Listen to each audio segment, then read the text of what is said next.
জয় যিশু। প্রথম পাঠ প্রবক্তা জেরেমিয়ার গ্রন্থ 28 অধ্যায় 1 থেকে 17 পদ। জেরেমিয়ার প্রাবক্তিক বাণী নিয়ে জেরুসালেম মন্দিরে তুমুল উত্তেজনা। জুদার রাজা সেদেকিয়ার রাজত্বের প্রথম দিকে তার রাজত্বকালের চতুর্থ বছরের পঞ্চম মাসে আজ্জুরের পুত্র অর্থাৎ গিবেয়ন নগরের প্রবক্তা হানানিয়া ভগবানের গৃহে যাজকদের ও সেখানে উপস্থিত সকলের সামনে আমাকে এই কথা বললেন। ইসরায়েলের ঈশ্বর স্বয়ং বিশ্বপতি ভগবান এই কথা বলছেন, আমি এবার বাবিলনের রাজার চাপিয়ে দেওয়া জুয়ালটা ভেঙেই ফেলব। বাবিলনের রাজা নেবুকাদনেজার ভগবানের গৃহটির যে সমস্ত জিনিসপত্র এখান থেকে সরিয়ে ফেলে বাবিলনে বয়ে নিয়ে গেছে, সবই আমি 2 বছরের মধ্যেই এখানে আবার ফিরিয়ে আনব। আর সেই সঙ্গে এখানে ফিরিয়ে আনব যেহোইয়াকিমের পুত্র জুদা রাজ জেকনিয়াকে এবং জুদা থেকে নির্বাসিত হয়ে যারা বাবিলনে গেছে তাদেরও সকলকে। এ কথা শোনাচ্ছেন স্বয়ং ভগবান। হ্যাঁ, আমি বাবিলনের রাজার চাপিয়ে দেওয়া সেই জুয়ালটা ভেঙে ফেলবই। তখনই প্রবক্তা জেরেমিয়া ভগবানের গৃহে দাঁড়িয়ে থাকা যাজকদের ও সমস্ত লোকদের সামনে প্রবক্তা হানানিয়াকে উত্তর দিলেন। তিনি বললেন, বেশ, তাই হোক, ভগবান তাই করুন। বাবিলন থেকে ভগবানের গৃহটির যত জিনিসপত্র এবং নির্বাসিত যত মানুষকে এখানে ফিরিয়ে এনে ভগবান তোমার এই ভবিষ্যৎবাণী সত্য করে তুলুন। তবে আমি এখন তোমাকে এবং উপস্থিত সকলকেই যে কথা শোনাচ্ছি সে কথা মন দিয়ে শোনো। সেই সুপ্রাচীন কাল থেকে যেসব প্রবক্তা তোমার আর আমার আগেই এসেছেন, তারা তো বহু বহু দেশের বিরুদ্ধে, বিরাট বিরাট রাজ্যের বিরুদ্ধে যুদ্ধ, অমঙ্গল ও মহামারীর ভবিষ্যৎবাণী করে গেছেন। কিন্তু যে প্রবক্তা সুখ শান্তির ভবিষ্যৎবাণী করেছেন, তিনি যে সত্যি ভগবানের প্রেরিত প্রবক্তা, সে কথা শুধুমাত্র তখনই বোঝা যায় যখন তার সেই ভবিষ্যৎবাণী সত্য হয়ে ওঠে।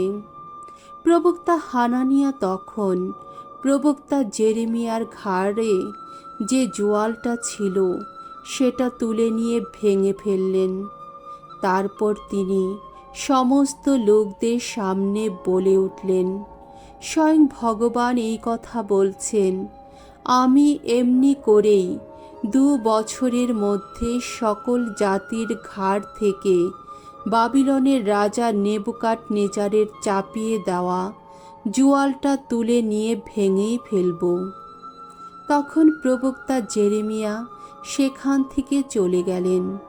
প্রবক্তা জেরেমিয়ার ঘাড়ে যে জোয়ালটা ছিল, প্রবক্তা হানানিয়া তা তুলে নিয়ে ভেঙে ফেলার পর জেরেমিয়ার প্রতি উচ্চারিত হল ভগবানেরই এই বাণী, তুমি হানানিয়াকে গিয়ে বলো, স্বয়ং ভগবান এই কথা বলছেন, তুমি কাঠের জোয়াল ভেঙেছ বটে, কিন্তু তার বদলে তুমি গড়ে তুলবে লোহারি জোয়াল।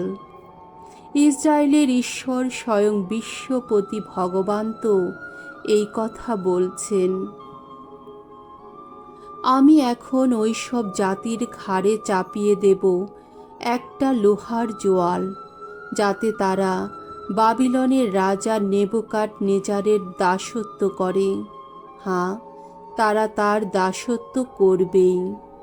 এমনকি যত বন্য পশুকেও তার হাতে তুলে দেব আমি।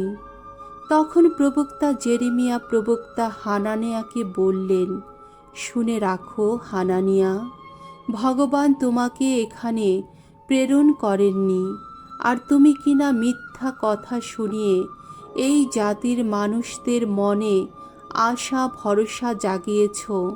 তাই স্বয়ং ভগবান এই কথা বলছেন, তোমাকে এই পৃথিবীর বুক থেকে সরিয়ে ফেলব আমি। তুমি এই বছরেই মরবে, কেননা সকলকে তুমি ভগবানের প্রতি অবিশ্বস্ত হতে শিখিয়েছ। ঠিক সেই বছরে 7ম মাসেই প্রবক্তা হানানিয়া মারা গেলেন। প্রভুর বাণী। ঈশ্বরকে ধন্যবাদ।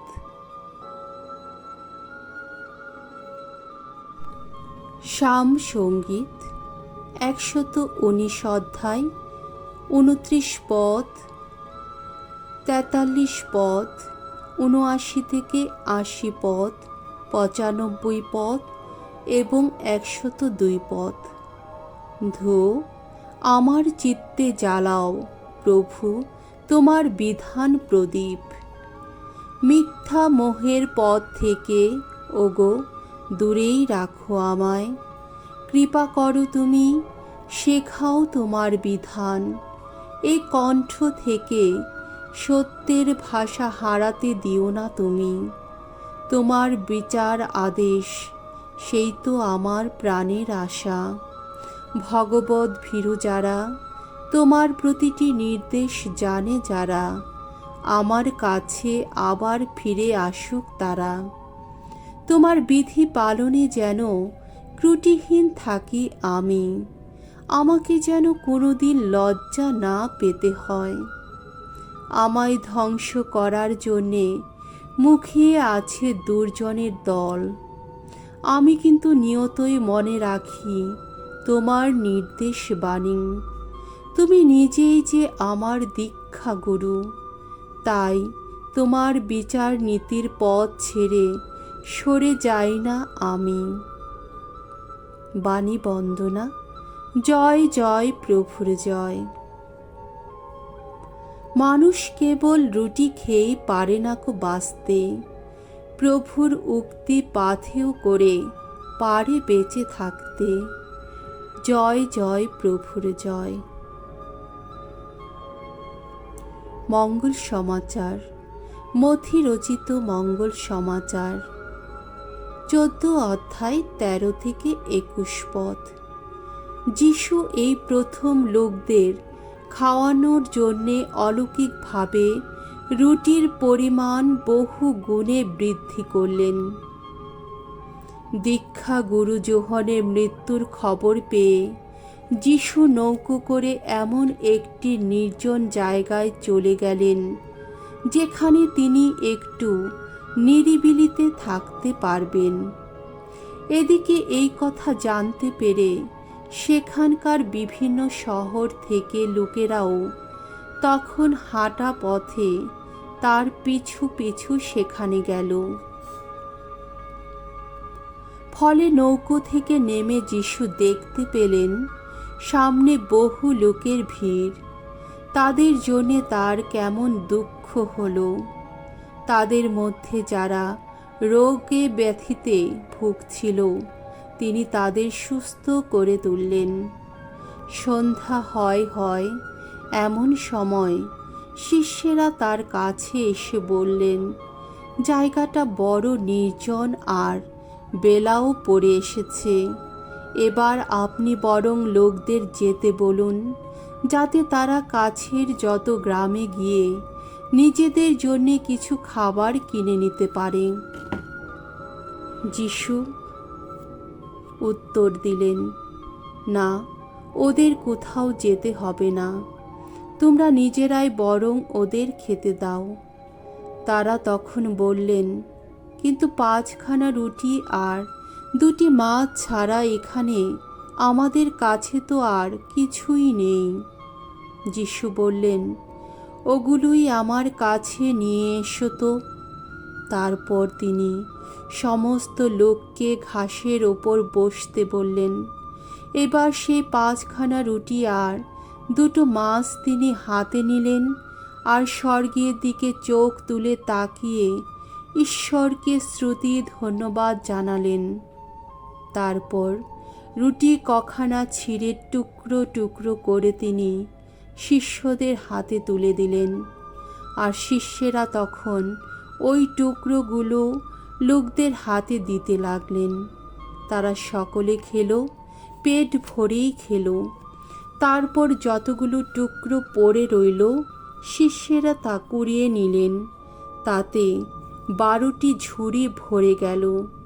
সেদিন যারা খেয়েছিল স্ত্রীলোক আর বাচ্চা ছেলে মেয়ে ছাড়া তাদের সংখ্যা ছিল 5000-এর মতো।